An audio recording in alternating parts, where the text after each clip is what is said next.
السلام علیکم ورحمۃ اللہ وبرکاتہ۔ گناہوں کی بخشش کا موجب بننے والے امور میں سے ایک نبی کریم صلی اللہ علیہ وسلم پر درود شریف پڑھنا ہے۔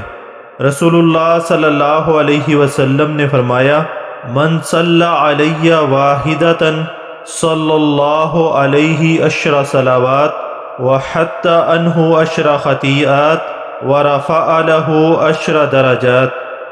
جو شخص مجھ پر ایک مرتبہ درود بھیجتا ہے، اللہ تعالیٰ اس پر 10 رحمتیں نازل فرماتا ہے، اس کے 10 گناہ مٹا دیتا ہے اور اس کے 10 درجات بلند کرتا ہے۔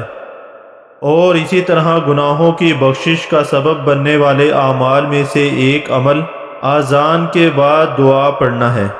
نبی اکرم صلی اللہ علیہ وسلم نے ارشاد فرمایا، جو شخص جب مؤذن کو سنے اور یہ دعا پڑھے، اشہد ان لا الہ الا اللہ وحدہ لا شریک لہ وان محمدا عبدہ ورسولہ رضیت باللہ ربا وبمحمد رسولا وبالاسلام دینا، تو اس کے گناہ مٹا دیے جاتے ہیں۔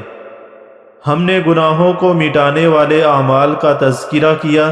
اللہ تعالیٰ سے دعا ہے اللہ تعالیٰ ہمیں ان اعمال کی توفیق عطا فرمائے اور ہمارے گناہوں کو مٹا دے۔ آمین ثم آمین۔